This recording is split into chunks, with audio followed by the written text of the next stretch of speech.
था तो पहले टिया पड़ता था, टिया न कहा जाता है। गांव के बाहर टिया गिरता था, हाँ नगर विश्राम। लेकिन अब टिया का जमाना खत्म हो गया।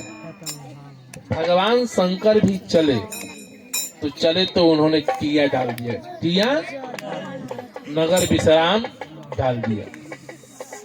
डाले तो मान लीजिए कि सब कोई बैठता है तो खाने पीने की व्यवस्था तो चाहिए, सबकी खाने पीने की व्यवस्था चल रही है। लेकिन अब बैल कहाँ जाए, नंदी कहाँ जाए? तो नंदी जब गया कहा तो वही हिमांचल राजा की फुलवारी था। हिमांचल राजा का फुलवारी था।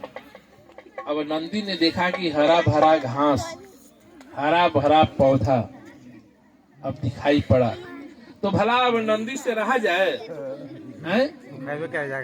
अब जानवर को खोल दिया जाए और खेत में हरियाली मिले तो जानवर स्वयं पहुंच जाएगा, और पहुंचने के बाद उसे उजाड़ते देर नहीं लगेगा। जब खाना चरना शुरू किया तब तक मालिन जो थी देख ली, और जब देख ली तो मालिन डंडा लेकर के चली, और चली तो लेकिन गाली भी निकालते चली। गाली इसलिए कि स्त्रियों के मुख पे गाली बहुत जल्दी रहता है। कुछ ना तो नतियां बड़े रवा तो जरूर कह देंगी, हैं? कौन दही जारना रे, क्या गलती कह रहे हैं? तो वो भी मालिन जब चली तो कहती है कि कौन दही जारना के हुए बरदवा, कौन दही जारना के हुए बरदवा, कौन दही सब बगदी हले उजार गे माई, सब बगदी गे माई, सब बगदी बरधवा। डंडा लेकर के खजरी तो मालिक, कोई भी जानवर अपने मालिक के पास भाग के जाता है, कोई भी जानवर। और नंदी भी भागे भागे कहाँ गया? तो भगवान शंकर के पास। जब भगवान शंकर के पास गई तो भगवान शंकर का भेष कैसा है? तो पागल का। कैसा है? और जमात भी पागले का। अब एक राजा के माली को किसी से डर लगेगा क्या? जैसे कि उस राज्य के राजा की मालिन है, अगर कोई उसके साथ बदसलूकी करेगा तो राजा का सिपाही आकर के तुरंत डंडा देना शुरू कर देगा। तब मालिक भी अपने तैस में थी और तैस में गई। भगवान शंकर ने कहा कि ये तो बैल मेरा है, और ऐसे भी भगवान शंकर के लोगों ने कहा कि ये तो ससुराल में आए हैं, तो डर काहे का? जब बाराती लोग लेके जाते हैं तो लोग कहते हैं कि हम तो ससुराल में हैं, कोई बोलेगा थोड़े, जो मर्जी आए सो। तो नंदी भी अपना कहा कि अब तो भगवान के ससुराले में आए हैं, तो अब हमको डर काहे का? राजा के बगीचा को इसने उजाड़ दिया, भला ये थोड़े दूल्हा हो सकता है। अब मालिन आओ न देखी ताओ न देखिए, भगवान शंकर के ऊपर प्रहार करना शुरू कर दी। और शुरू कैसे करते हैं? तो मालिन के हाथ में डंडा थोड़े रहेगा, खूब रहेगा तो चंगेली रहेगा फूल के। जैसे मालिन तो फूले तोड़ने के लिए न आई है, तो चंगेली भगवान शंकर के ऊपर चला करके मार दी। और जैसे मारी तो भगवान शंकर ने कहा कि बड़ा परिश्रम करके आई है, और चंगेली चला के मारी, तो चलो इस चंगेली को सोना बना दो। भगवान शंकर ने उस चंगेली को सोना बना दिया, और जैसे सोना बना तो मालिन देखी ये तो सोना बन गया, और सोना बना तो वो चंगेली लेके अपना घर, जब घरे गई तब हला करते जा रही। क्या कर रही है कि कारखाना आइल बा हो, कारखाना आइल बा, कारखाना कारखाना आइल बा हो, कारखाना आइल बा, कारखाना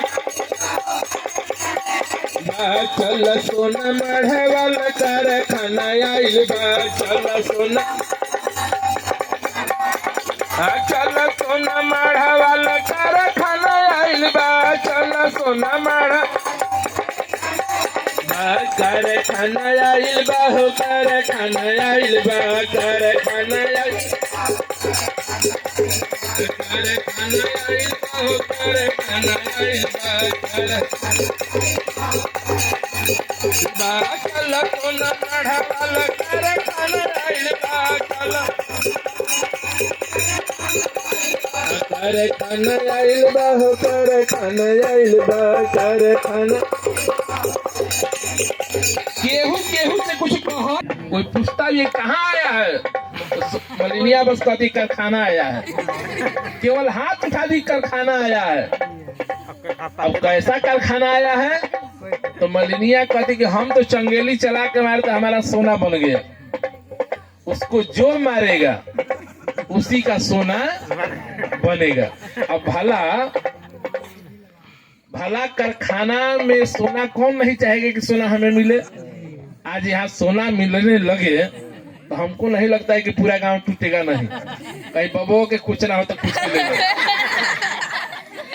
क्या गलती कह रहे हैं, लेकिन यहाँ करना हो बाबा धावा के कौन पूछा रहे, गलती कह रहे हैं। तो जैसे ही मालिन कही कि कारखाना आया है तो सब लोग अब लाठी डंडा जिसको जो हाथ में आया वही लेके चल दिया कि चलो भाई कम से कम यही है हमारे घर में तो इसी का बना ले सोना। सब लोग लेके चल दिए और लेकर के जब चले तो गांव टूट गया। भगवान शंकर के दूतों ने देखा कि महाराज आपने क्या कर दिया, एक का सोना बनाया तो देखिए क्या आ रहा है, ये पूरा जमाते चला है, लाठी डंडा ढेका ढकुली सब लेके अब बनाते रहिए सोना। तो भगवान शंकर जो है इधर कारखाना बनाने के लिए एक मालिन को मिला सोना, तो पूरा गांव अपना फैक्ट्री लेकर के हाजिर की चलो अब फैक्ट्री लगा दे। तो इधर फैक्ट्री लगाने दीजिए। इसी के साथ वाणी का विराम और सभी राम भक्तों को जय श्री राम। और काल शंकर जी के बियाह होई कि ना होई, होई तक सुखा लेना का ओदा भाई हैं, ओदा भाई होई सब कोई के अच्छी से बरियार बा ना भाई, पीना नेगे के ना भाई, हम तो साया साड़ी ब्लाउज तो ना कम चढ़ा के से कि हम ले के क्या करो।